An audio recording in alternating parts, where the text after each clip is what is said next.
The wall between me and my enemies. The wall between me and death. We were born hours apart in the same village. As boys, we were as poor as the rats that scrambled across our dirt floor.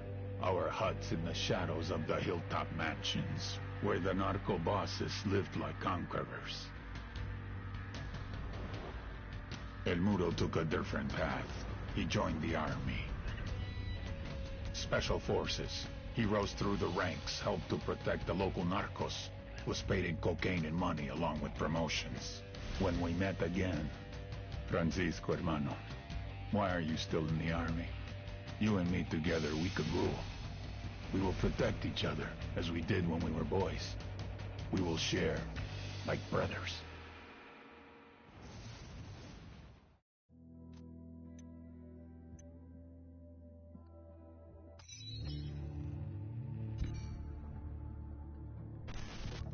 Ignace Leg, head of security for Santa Blanca, and the little brother of El Muro.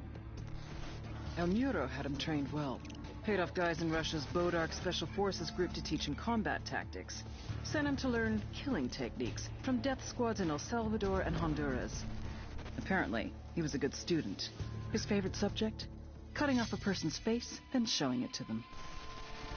Back in the day, it used to be that the criminals hid, and the good guys tried to find them.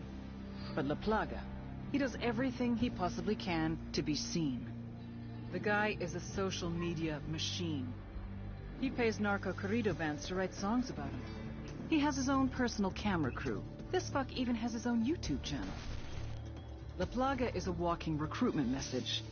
Young people see what he has and want it. The guys want to join him. The girls want to get wifed up. It'd almost be funny to see a guy who spends 3 hours a day sending dick pics. Except half of what he posts aren't messages to his followers, but messages to his enemies. There's only one way to stop the plague from spreading. You cut it off from society, then watch it die out.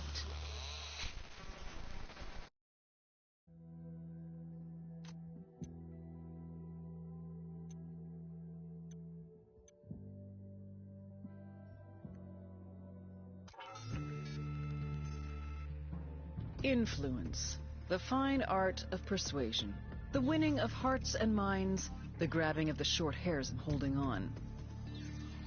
Santa Blanca, smart fucks that they are, figured it out. It's not enough to control the events. You have to control the story. El Cardinal, a true believer in Santa Muerte. If you're trying to influence people, it's an advantage to have God on your side. In this case, the skinny lady, the White Sister, the saint of holy death, Santa Muerte herself. Because, let's be honest, there's some things even God won't do for you. El Cardinal, he's on the radio, TV, live appearances, concerts.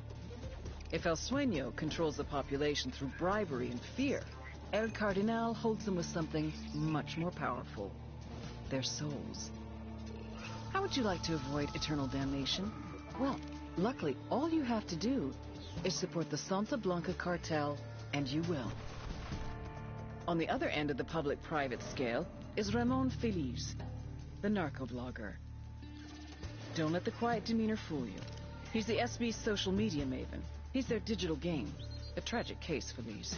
He used to be a serious journalist, trying to expose the cartel for the psychotic, sociopathic dirtbags that they are. But they turned him. Now, he cranks out SB propaganda like his life depended on it. For his blog, for Twitter, YouTube, Facebook. If you're not into El Cardinal, you're into Feliz. They get you both ways. These two are the yin and yang of the Santa Blanca influence machine. The sacred and the profane, the public and the private, the heart and the mind.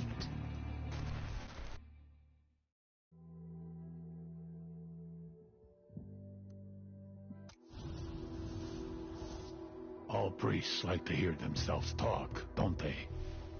But as the saying goes, talk is cheap. El Cardinal knew this was true.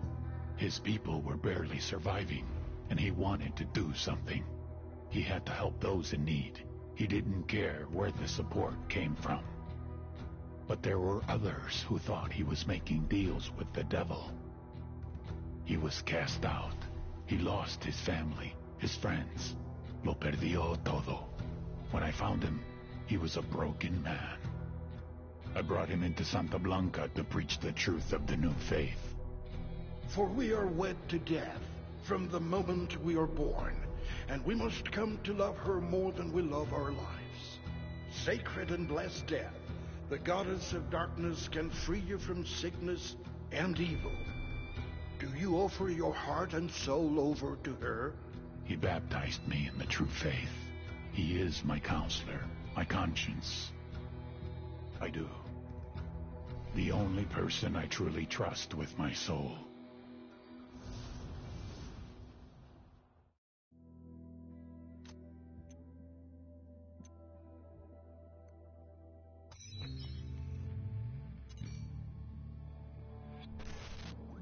Since his rise to power, El Sueño has been responsible for more than 7,000 murders, 12,000 kidnappings, and 17,000 disappearances. So then how the fuck is he one of the most loved people on the goddamn internet? I mean, this piece of shit has more likes than the World Cancer Society. How does that even happen? Well, one reason would be Ramon Feliz, Santa Blanca narco-blogger. Feliz wasn't always like this. He used to be a real journalist. Working the crime beat for a Mexican newspaper, he wrote about the cartels. Until the cartels started targeting journalists. Forced to choose between reporting the news and their employees, the newspapers made a hard decision. They stopped reporting on the cartels. So Ramon Feliz went underground. With anonymity on his side, he started a blog, and he went after Santa Blanca. Hard. Maybe too hard. Sueño hired hackers from a number of top universities and had them track down Feliz.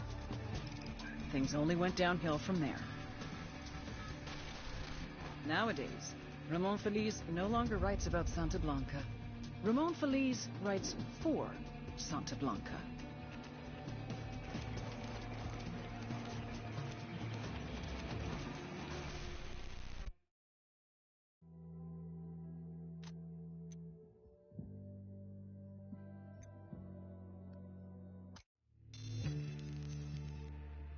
The Santa Blanca cocaine production pipeline, led by El Yayo. It all starts in the fields with the harvesting of the Erythroxylum novogranitens, aka the coca plant. Of the 200 known species of Erythroxylum, only 2 contain usable levels of cocaine, so you have to know what you're planting. El Yayo is off the plant. Then the leaves are dried, finely chopped, and sent to the lab. That's where this chick comes in. La Gringa here is an American chemist with Mensa-level IQ and sub-zero morality numbers. They take the chopped leaves, dust them with lime. That's right, lime. Then pour diesel fuel all over them. Stir for 3 days. You can use a washing machine or a cement mixer, but Santa Blanca does it by hand. Then, they mix all this shit with sulfuric acid, a dash of caustic soda, and bam, cocaine paste. You dry it. Chuck in more acid, and pretty soon, you got powder. But now you have to purify it because no one wants to snort yellow powder. It's gross.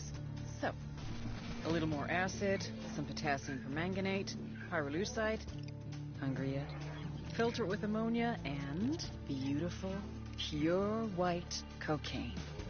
But everyone knows how to do this, right? What makes Santa Blanca so special? What makes SB a brand? Because they figured it out. How to mass produce a custom product. Plant genetics, logistics, mechanization, state-of-the-art labs, reduction of redundancies, quality control, purity of chemicals, and, of course, the secret sauce. They're geniuses. They've taken coke production into the 22nd century. What Henry Ford did for the factory, they've done for the lab. They're innovators, they're pioneers, they're SB.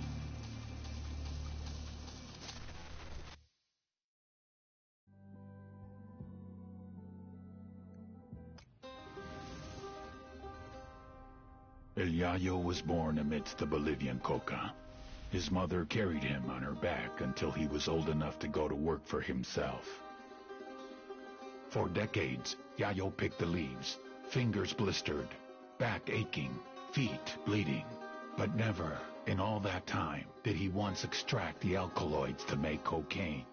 To Yayo, the coca leaf was an ancient tradition, going back 8,000 years. A medicine, a culture, una planta sagrada.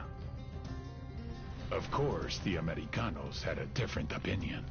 They called it Plan Dignidad, the dignity plan. Although Yayo was no more than a farmer, un cocalero, his world was left in ruins. With no other means available, he was forced to do the one thing that he vowed never to do. He was forced to produce cocaine. In the end, the Americans to stop cocaine production, creating one of the greatest cocaine producers to ever live.